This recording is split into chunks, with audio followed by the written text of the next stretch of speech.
Hello everyone, कैसे हो आप लोग। आज हम पढ़ने वाले हैं इलेक्ट्रिसिटी 12th का एक न्यू चैप्टर और आपका खूबसूरत सा प्यारा सा चैनल किडजी फिजिक्स में आप सभी का स्वागत है। आई होप कि आप सब भी बढ़िया होंगे। ठीक है, तो कॉपी पेन निकाल के रेडी हो जाओ और 30 मिनट के लिए मस्ती करना बंद कर दो, क्योंकि आज इलेक्ट्रिसिटी का एक नया चैप्टर स्टार्ट होने वाला है। ठीक है, फिजिक्स का एक नया चैप्टर इलेक्ट्रिसिटी और एनसीईआरटी का सेकंड चैप्टर। तो फटाफट एकदम कॉपी पेन निकाल के रेडी हो जाओ। ठीक है, चलो 1 2 हम काउंट कर रहे हैं, 1 2 3 4 5 निकालिए। चलो देखो भैया, इलेक्ट्रिसिटी यह एक इंट्रोडक्टरी लेक्चर है। यह एक इंट्रोडक्टरी लेक्चर है।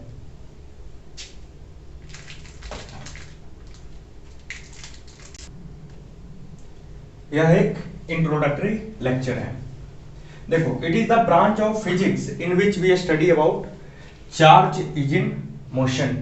इलेक्ट्रिसिटी देखो, it is the branch of physics in which we study about charge is in motion. एकदम पूरा फील के साथ पढ़ेंगे। ठीक है, एकदम पूरा फील के साथ। It is the branch of physics in which we study about charge is in motion.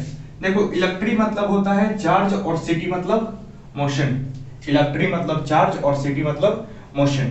तो आप लोग चार्ज के बारे में तो बहुत कुछ जानते होंगे। चार्ज क्या है, इलेक्ट्रोस्टैटिक में पढ़ा होगा। Charge is a property of matter which experience force of attraction और रिपल्सन।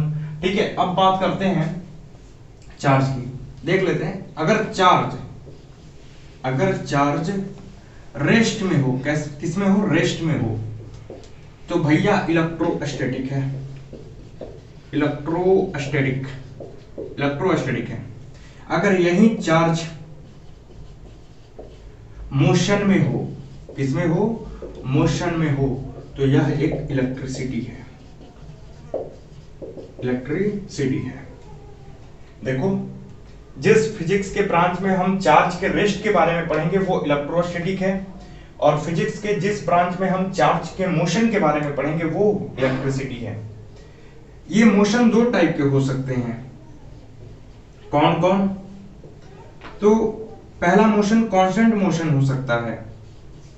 कांस्टेंट मतलब जो चार्ज है वो कुछ कांस्टेंट वेलोसिटी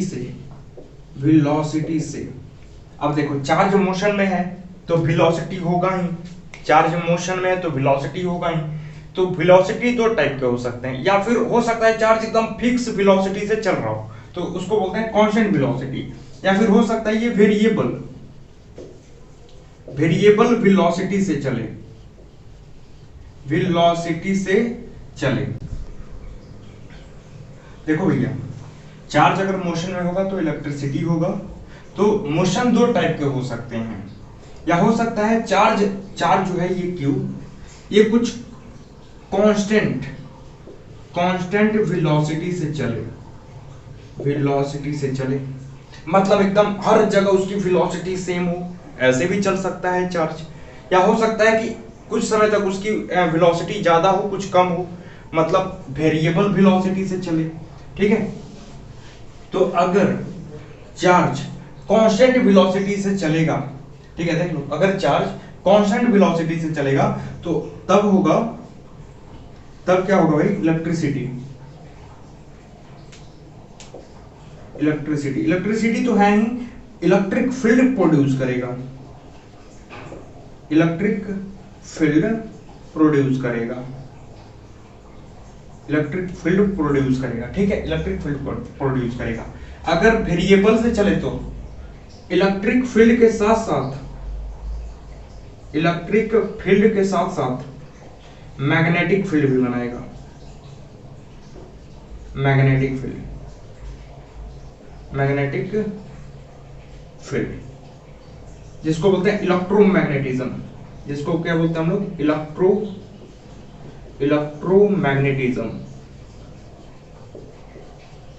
इलेक्ट्रोमैग्नेटिज्म, जो नेक्स्ट चैप्टर पढ़ने है इलेक्ट्रोमैग्नेटिज्म। ठीक है, नेक्स्ट चैप्टर में हम इलेक्ट्रोमैग्नेटिज्म ही पढ़ने वाले हैं। ठीक है, ये क्या हो गया भाई, टेप इसमें चिपक रखा। देखो, मोशन कांस्टेंट होगा तो इलेक्ट्रिक फील्ड बनाएगा, और वेरिएबल होगा तो मैग्नेटिक फील्ड के साथ साथ इलेक्ट्रिक फील्ड के साथ साथ मैग्नेटिक फील्ड बनाएगा, ठीक है। और इलेक्ट्रोमैग्नेटिज्म, इसको क्या बोलते हैं, इलेक्ट्रोमैग्नेटिज्म। अच्छा, जो वेलोसिटी है वेरिएबल होगा तो मतलब एक्सेलरेशन होगा, एक्सेलरेशन होगा। और एक्सेलरेशन होगा, देखो अगर चार्ज एकदम कांस्टेंट चल रही है तो इलेक्ट्रिसिटी होगा, करंट, ठीक है, करंट होगा। अगर वो उसकी एक्सेलरेशन अप डाउन कर रही है, कहने का मतलब कि इलेक्ट्रोमैग्नेटिज्म होगा। मेरे ख्याल से ये दोनों ये इलेक्ट्रिसिटी का ही पार्ट है, इलेक्ट्रिसिटी का है। अगर चार्ज कांस्टेंट वेलोसिटी से चल रही है, तो इलेक्ट्रिक करंट होगा, इलेक्ट्रिक करंट प्रोड्यूस होगा। लिख लेते हैं इलेक्ट्रिक करंट, लिख लो इलेक्ट्रिक करंट,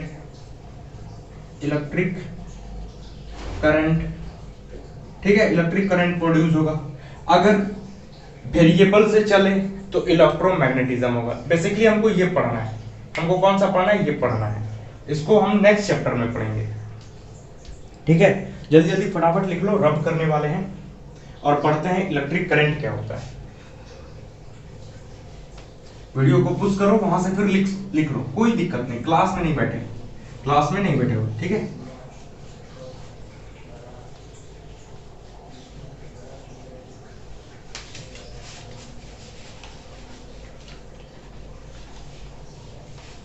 देखो इलेक्ट्रिक करंट क्या होता है, हेडिंग दो, करंट, जिसको हम लोग रिप्रेजेंट करते हैं आई से। The rate of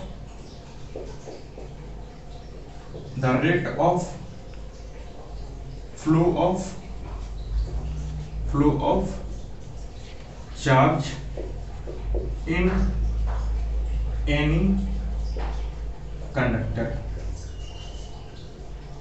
conductor is known as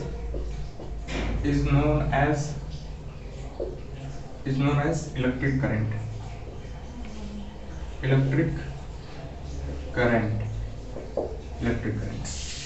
The rate of flow of charge in any conductor is known as electric current. Its SI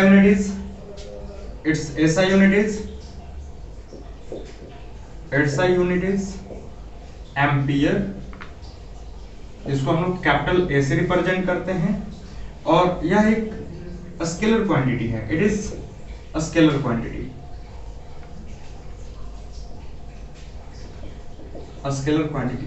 बहुत चर्चा होती है कि करंट के पास डायरेक्शन भी है और मैग्नीट्यूड भी है, करंट के पास डायरेक्शन भी है और मैग्नीट्यूड भी है, लेकिन फिर भी ये स्केलर है। वाई? इस पे बहुत चर्चे होते हैं। तो आप बता सकते हो कि it have magnitude as well as direction, but it doesn't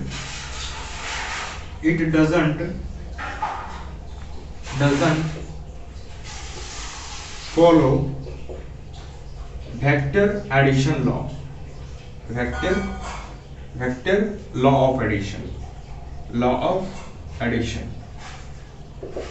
vector triangle law को फॉलो नहीं करता है, ठीक है, वेक्टर ट्रायंगल लॉ को फॉलो नहीं करता है। It have magnitude as well as direction, इसके पास मैग्नीट्यूड भी है, डायरेक्शन भी है, बट ये वेक्टर ट्रायंगल लॉ को फॉलो नहीं करता, इसीलिए ये क्या है भाई, स्केलर क्वांटिटी है। आप इसे टेंसर क्वांटिटी भी कह सकते हो, टेंसर क्वांटिटी। अब देखो स्केलर क्वांटिटी जो है, अगर मान लो ऑप्शन में टेंसर क्वांटिटी भी दिया हुआ है तो पहला प्रायोरिटी टेंसर को ही जाता है। अगर स्केलर टेंसर नहीं है, स्केलर है, तो आप स्केलर को ही चूज करोगे, ठीक है, स्केलर को ही चूज करोगे। टेंसर दिया हो तो टेंसर लिखना, ठीक है। चलो आगे बढ़े। हाँ, एक फॉर्मूला, इसका जनरल फॉर्मूला है I = Q/T, I = Q/T। देख लो, ये वायर है, वायर जिसमें करंट जा रहा, मान लेते हैं चार्ज फ्लो कर रहा है, ठीक है, चार्ज फ्लो कर रहा है, the rate of flow of charge, तो टाइम लगेगा ही लगेगा, तो वही लिखते हैं I equal to q upon t.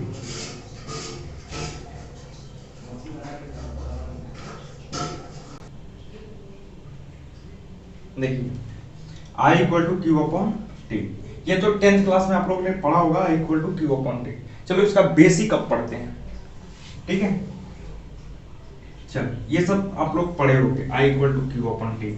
अब इसका असाइनमेंट मैंने बता दिया, एम्पियर। अच्छा एक और असाइनमेंट क्रिएट होता है, एक और असाइनमेंट क्या होता है भाई, अब I equal to q upon t, तो कूलम पर सेकेंड लिख लो, और कूलम पर सेकेंड, ये भी एक असाइनमेंट होता है, कूलम पर सेकेंड।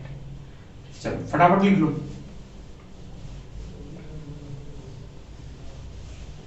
करंट का ये जनरल फॉर्मूला था, करंट का ये जनरल फॉर्मूला था।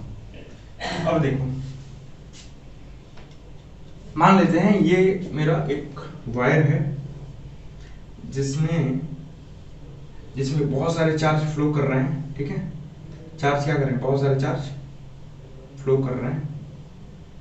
तो हमको एक इंस्टेंट पॉइंट पे चाहिए, हमको एक इंस्टेंट पॉइंट पे करंट चाहिए, तो dq चार्ज फ्लो होगा dt टाइम में, तो लिख सकते हैं I instantaneous equal to dq by dt, I instantaneous dq by dt, ठीक है।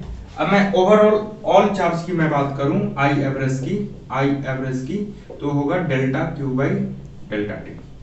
ये दोनों फॉर्मूले लिख ले आप लोग, ठीक है, लिख लो, I instantaneous dq by dt और I average delta q by delta t, लिख लो फटाफट। एक आध क्वेश्चन कर ले क्या। चलो मैं क्वेश्चन एक पूछ रहा हूं, इधर से जा रहा मान लेते हैं 2 एम्पियर का करंट, ऊपर में जा रहा 3 एम्पियर का करंट, इधर से कितना एम्पियर का करंट फ्लो होगा जब ये एंगल 90 डिग्री का होगा। तो देख लो 2 एम्पियर और 2 एम्पियर, ठीक है, मान लेते हैं 3 एम्पियर का करंट इधर आ रहा, मतलब 2 एम्पियर का करंट इधर जा रहा, 3 एम्पियर का करंट इधर, कितने एम्पियर से, 5 एम्पियर से करंट इधर निकलेगा, ऐड हो जाता है, ठीक है। इस पे एंगल का no effect on angle, no effect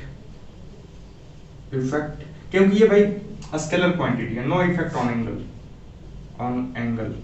angle पे कोई इफेक्ट नहीं पड़ता है। जैसे मान लो कि मैं कह दूं इधर से जा रहा 2 एम्पियर, इधर से जा रहा 3 एम्पियर, आपको बताना इधर से कितना जाएगा 5 एम्पियर। समझ में आया कि नहीं आया।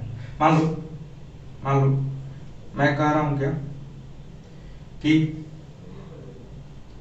इधर से मान लो निकल रहा 5 एम्पियर, ठीक है, तो इधर कितना आ रहा, इधर से कितना जा रहा है इसको 3 एम्पियर, ठीक है। ये सब आप लोग कैलकुलेट कर लोगे, ठीक है, क्योंकि अरे जोड़ घटाव है भाई, स्केलर क्वांटिटी क्या होता है, एंगल का इफेक्ट नहीं पड़ता है। चलो आगे बढ़े, रब कर देते हैं इसको, एक क्वेश्चन करते हैं, ठीक है। फॉर्मूला तो याद हो गया होगा, I equal to Q by t, I instantaneous dq by dt, I average delta Q by delta T.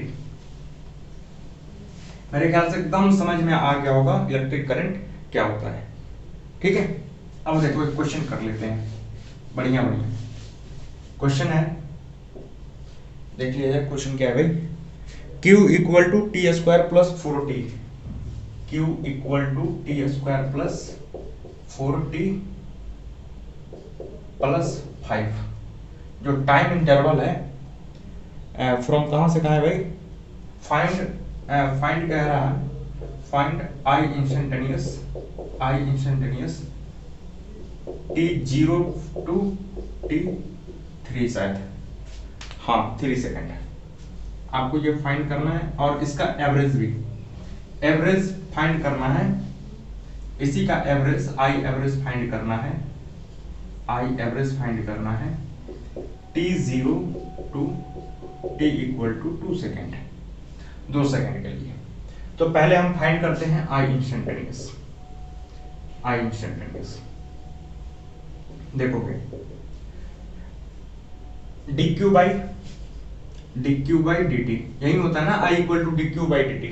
तो डी क्यू को तोड़ो, डी टी के फॉर्म में है डी क्यू बटे डी टी, यानी ये होगा डिफरेंशिएट करोगे टी स्क्वायर का 2t प्लस 4t का 4 और 5 का डिफरेंशिएशन 0 होता है।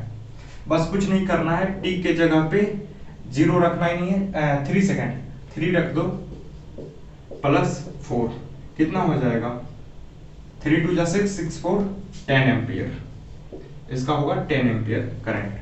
अब मैं बात करता हूं आई एवरेज की। आई एवरेज क्या होता है भाई, delta Q by delta T. इसका मतलब है Q2 माइनस Q1 बटे में T2 माइनस T1, नहीं होता है ना एवरेज। T2 कुछ हुआ का Q2 माइनस Q1 बटे में T2 minus T1। Video clear जा रहा है एकदम बढ़िया। Q2 देखो, बस कुछ नहीं करना है, Q2 मतलब एक रखना है टाइम किसके लिए, 2 सेकंड के लिए और एक 0 सेकंड, मतलब Q 2 सेकंड रखना है माइनस Q, वही Q है भाई, स्मॉल ही वाला ले चलते हैं, ठीक है। अरे स्मॉल चार्ज को स्मॉल से लिखो या लार्ज से, कोई दिक्कत नहीं, 0 सेकंड के लिए, ठीक है, 0 सेकंड के लिए बटे में T2 माइनस T1 यानी 2 माइनस 0। अब देखो यहां निकाल लेते हैं हम लोग, यहां निकालते हैं Q2। अरे कुछ नहीं करना, बस जहां ये क्वेश्चन दे रखा ना क्वेश्चन, उसमें आप लोग 2 रखोगे।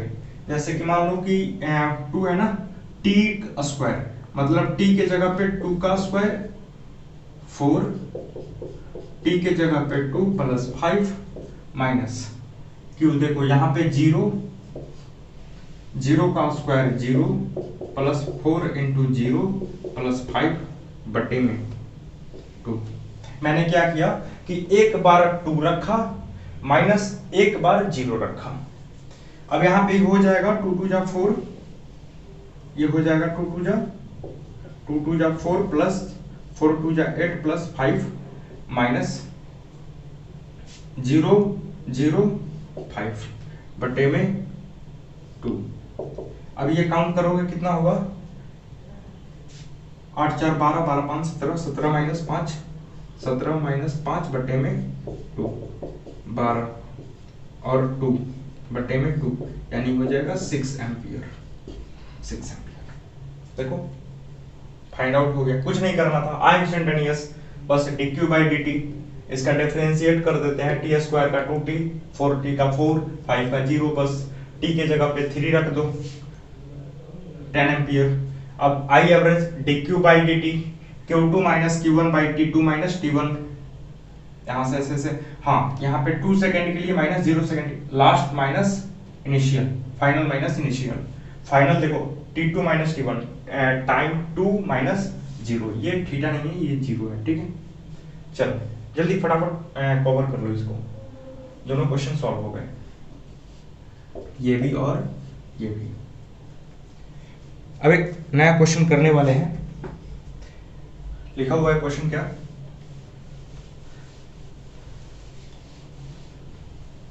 क्वेश्चन लिखोगे, next question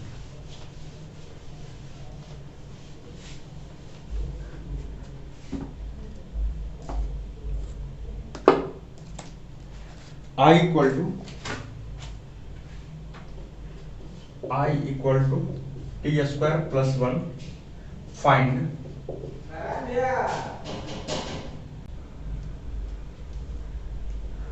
I equal to t square plus 1 find Q from through a cross section between, question लगा लो, ये क्वेश्चन नंबर 3 है, ठीक है, बहुत VIP question. Through a cross section between 0 to 3 second, also find the number of electron flow in that time, ठीक है। तो क्वेश्चन इस बार दे रखा है I, और हम पढ़े हैं I equal to dq by dt। देखो मैं सॉल्व करने जा रहा है, ठीक है। जो लोग बनाना चाहते हैं वो वीडियो को पॉज करके सॉल्व कर सकते हैं। I equal to dq by dt लिख सकते हैं कि नहीं, अभी मैंने पढ़ा I instantaneous dq by dt, तो ये इधर जाएगा तो ये हो जाएगा I dt equal to dq और दोनों तरफ हम कर देते हैं इंटीग्रेट। आई के जगह पे ये वैल्यू रख देते हैं टी स्क्वायर प्लस 1 dt, ये हो जाएगा ऐसे इंटीग्रेशन, और डी क्यू का क्यू, हमको क्यू फाइंड करना है, find the Q from the cross section है, हमको क्यू फाइंड करना है। तो देखो टी ऐसे लिख सकते हैं इसको अलग अलग, T square integration of T square dt plus 1 dt equal to Q. अब देखो टी स्क्वायर का देख लो, अगर ऐसे रहे एक फॉर्मूला दे देते हैं, शायद भूल गए होगे, इंटीग्रेशन a का power n dxo, integration a का पावर n dxo, तो लिखेंगे a n का पावर n प्लस 1 और बट्टे में n प्लस 1। देखो अगर ऐसा हो तो इंटीग्रेशन a का पावर n dxo, इसका इंटीग्रेशन करना हो तो लिखेंगे a, यही वाला टर्म, और ऊपर में n प्लस 1, उसमें पावर में 1 जोड़ देंगे और पावर जितना है सब नीचे लिख देंगे। तो देखो यहाँ पे लिख सकते हैं t 2 और 1 और 3 और 2 1 3 लिख सकते हैं, देख लो। अरे भैया t का पावर 3 dt लिख सकते हैं ना, t का पावर 3 2 प्लस 1, ये 2 है, देख लो यहाँ पे 2 है, इसका इंटीग्रेशन क्या होगा, तो 2 प्लस 1 बटे में 2 प्लस 1, यानी हो जाएगा t का पावर 3 बटे में 3, लो लिख दिए। अब देखो 1 dt का इंटीग्रेशन होता है t, 1 dt का इंटीग्रेशन क्या होता है भाई, t होता है, इक्वल टू, हाँ लिमिट दे रखा है कहां से कहां तक, 0 to 3 second, 0 to 3 second, 0 to 3 second, 0 to 3 second, तो लगा लो कहां से कहां तक, 0 to 3 सेकेंड। अब देखो इसको रब कर देते हैं, इसको रब कर देते हैं, देखो 0 to 3 सेकेंड, तो Q इक्वल टू आया मेरे पास t का पावर 3 बट्टे में 3 प्लस t कहां से कहां तक, 0 to 3 सेकेंड, मतलब एक बार सभी जगह 3 रखना है, माइनस ऊपर वाला माइनस नीचे वाला, तो एक बार सभी जगह ऊपर वाला पुट करना है, माइनस नीचे वाला, मतलब माइनस एक बार नीचे वाला पुट करना है। तो चलो सभी में एक बार ऊपर वाला पुट करते हैं, t के जगह पे 3 का पावर 3 बट्टे में 3 प्लस t के जगह पे 3, एक बार ऊपर वाला हो गया, ऊपर वाला माइनस नीचे वाला, अब नीचे वाला पुट करते हैं, 0 का पावर 3 बट्टे में 3 प्लस 0। अब देखो ये पूरा टर्म 0 हो जाएगा, बचेगा 3 मल्टीप्लाई 3 बट्टे में 3 प्लस 3, 3 से 3 मर जाएगा, 3 3 जा 9 9 3 12, इतना होगा एम्पियर, देख लो 3 से 3 मर जाएगा, 3 3 जा 9 9 12 एम्पियर, ये रहा फाइंड आउट। अरे एम्पियर नहीं, कूलम ना, क्यू की वैल्यू निकल रही थी, कूलम। अब सुन लो, हमको फाइंड करना है कि 0 to 3 सेकेंड में कितने इलेक्ट्रॉन फ्लो होंगे। तो एक कूलम में 6.25 एक कूलम में 6.25 into 10 to the power 18 electron flow करते हैं। 1 कूलम में कितने इलेक्ट्रॉन होते हैं, 6.25 इंटू 10 टू द पावर 18। ये इलेक्ट्रोस्टैटिक की कंसेप्ट है भाई, ये सब आनी चाहिए, ये हलवा चीज है। 1 कूलम इक्वल टू होता है एक कूलम में 6.25 into 10 to the power 18 electron. तो 12 कूलम में कितने होंगे, तो 12 into 6.25 into 10 to the power 18, यानी अप्रोक्स आएगा 7.5 into 10 to the power 19 electron 12 coulomb में। फाइंड आउट हो गया, ठीक है। अगले लेक्चर सीरीज में हम लोग पढ़ेंगे ड्रिफ्ट वेलोसिटी और पूरे फील्ड के साथ, देखो ड्रिफ्ट वेलोसिटी अगला जो लेक्चर है ना, वो एकदम दिमाग की बत्ती जल जाएगा। मेरे ख्याल से ये सब आप लोग को आ गया होगा। मैं बेसिकली लिख देता हूँ 3 फॉर्मूले आई का, I इक्वल टू क्यू बट्टे T general formula, I equal to I instantaneous D Q by D T और I average delta Q by delta T. लिख लो इतनी बातें फटाफट लिख लो जल्दी। 1 2 3 4 रब करने वाले हैं। 1 2 3 4 5 6 7। अरे भाई जल्दी करो, लो रब कर देना। हाँ सर रब कर देते हैं। 3 फॉर्मूला निकल के आया कौन कौन? I equal to Q by T, I instantaneous D Q by D T, I average delta Q by delta. देखो अभी हम लोग पढ़ लिए I इक्वल टू क्यू बटे T, I instantaneous D Q by D T, I average delta Q by delta T. इतना ये 3 फॉर्मूले हैं करंट के हैं, अलग अलग वेरिएशन पे कैसा कैसा करंट होगा। ठीक है अब देखो, अच्छा ये बताओ ये जानते हो ना I equal to D Q by D T, तो डी क्यू इक्वल टू क्या हो जाएगा? आई डी टी हो जाएगा। दोनों तरफ लगा देते हैं इंटीग्रेशन। एक और फॉर्मूला याद कर लेना, Q इक्वल टू होता है इंटीग्रेशन आई डी टी। तो इंटीग्रेशन लगा देंगे तो इधर हो जाएगा Q और आई D T, integration of I D T. इसको याद कर लेना, इसको बढ़िया क्वेश्चन सॉल्व होंगे। मैं कहूं कि जो करंट है I वो कांस्टेंट है, मैं कहूं कि I क्या है भाई? कांस्टेंट है। क्या है? कांस्टेंट है। तो आप लोग को मालूम होगा कि कांस्टेंट इंटीग्रेशन के बाहर आ जाता है और dt का क्या हो जाएगा? dt का t हो जाएगा q और I इक्वल टू क्या हो जाएगा भाई? q बट्टे t। देखो ये फॉर्मूला तभी वैलिड है, ये 10th क्लास के बच्चे पढ़ते हैं। ये फॉर्मूला तभी वैलिड है जब करंट कैसा हो? कांस्टेंट हो। करंट कैसा हो? कांस्टेंट हो। देखो यहां से प्रूव हो गया I equal to D Q by D T था, तो D Q equal to I D T. मैंने माना कि I कांस्टेंट है, तो कांस्टेंट इंटीग्रेशन के बाहर आ जाता है, तो बाहर आ गया। और dt का इंटीग्रेशन t होता है, मतलब q equal to I T, then I equal to Q by T. आया कि नहीं आया? अगले लेक्चर सीरीज में हम लोग पढ़ेंगे ड्रिफ्ट वेलोसिटी पूरे फील के साथ। और लिख लो ड्रिफ्ट वेलोसिटी की formula vd equal to minus E vector बटे में m। इसी का हम लोग ड्राइव पढ़ेंगे पूरा फील के साथ, एक लेक्चर इसी पे रहेगा। ठीक है, तो करते हैं tata bye bye, see you all of you. पढ़ते रहो, मुस्कुराते रहो, खेलते रहो, लेकिन पढ़ना जरूरी है।